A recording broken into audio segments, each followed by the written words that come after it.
Well, another channel update video along the way. So some things have happened with me politically to the point where I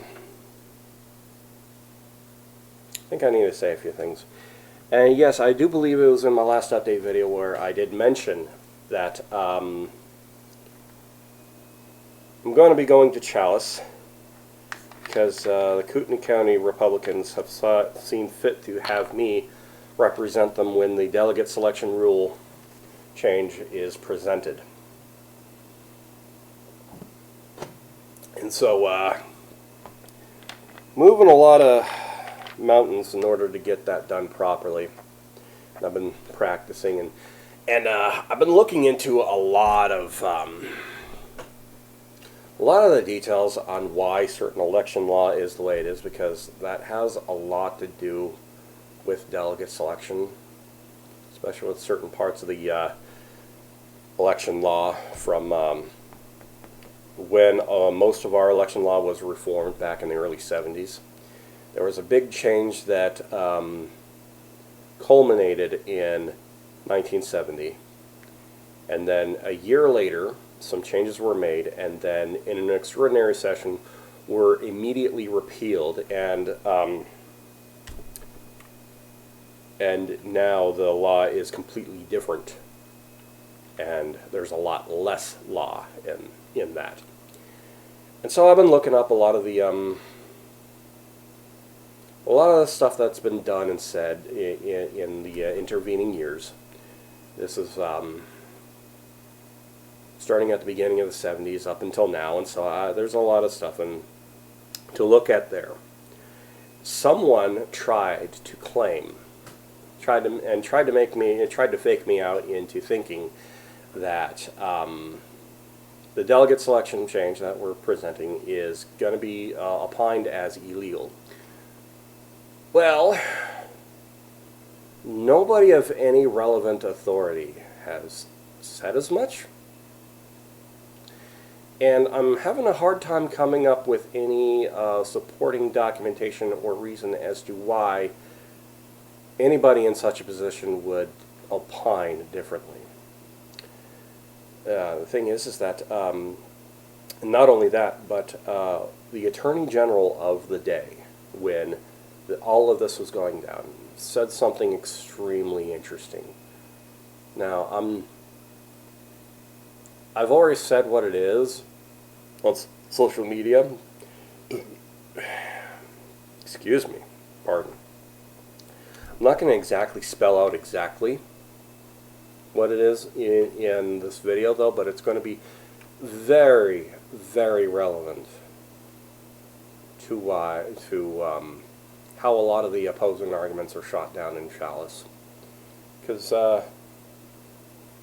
this is the very kind of change that the legislature envisioned. Courts more or less agreed beforehand.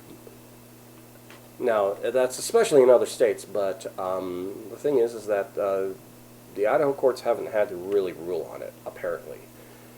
But they have indirectly said, especially in recent times, that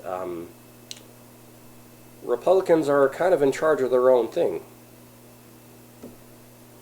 I mean, what was it? I think it was that court case with Ron Nate. No, was it? But yeah. The courts have ruled in favor of the Idaho Republican Party on related matters, and there isn't a whole lot of reason for them to be ruling differently these days. So there's that. Other things going on with me politically.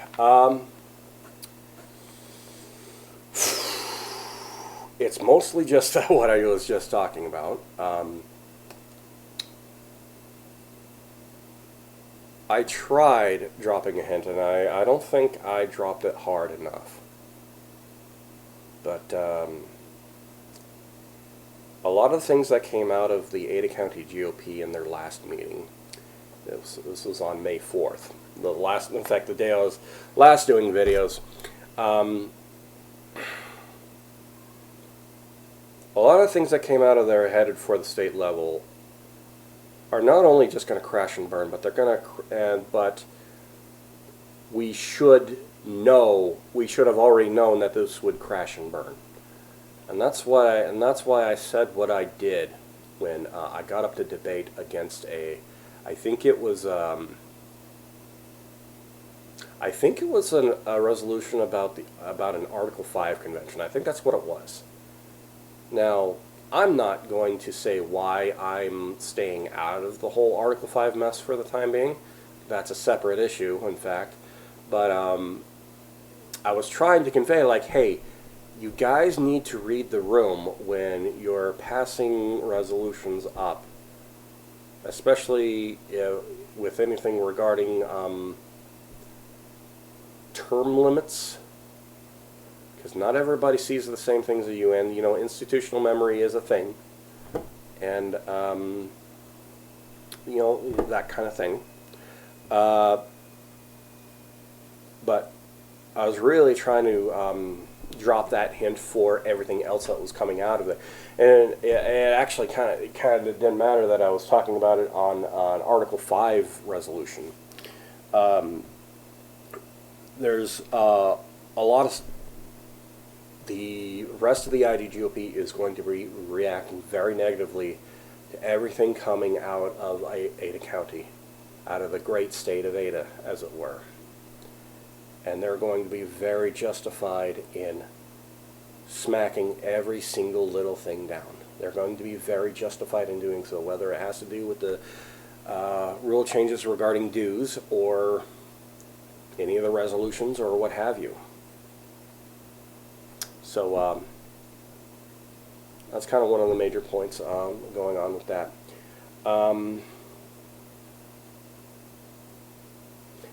I've debated with myself on whether I'd mention this one thing that I said in a certain Signal group last night. I'm not going to exactly spell out what that was, but my experiences at the Pocatello meeting back in the summer of 2021 have educated me on that. So the IDGOP state rules say that a legislative district chairman cannot give a proxy to a county chairman. No, it has to be a region chairman that takes that. It would be inappropriate anyways, especially given how pretty much the rest of the state legislative districts are drawn. So that's what I have to say on that.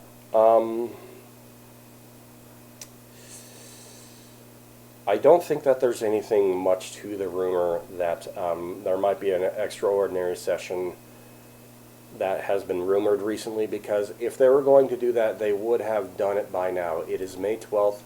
Something would have happened. A letter would have gone out, something. Not only that, but even if powers that be were dumb enough to call it, I don't think that things would necessarily pan out the way that they were intending if they had called a session. I'm trying to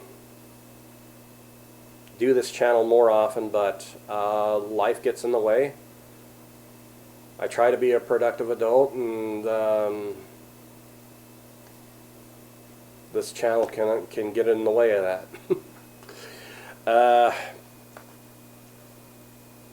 I'm trying to get multiple mics in so that I can have people on this channel whenever I feel like it.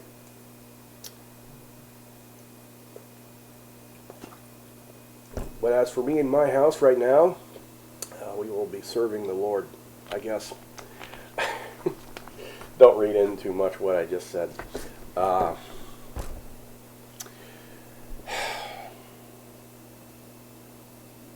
keep feeling like there's something else I was going to mention, and I just can't think of it.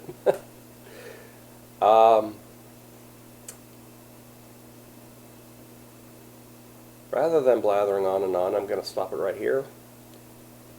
I wish you all well. You all have a good day.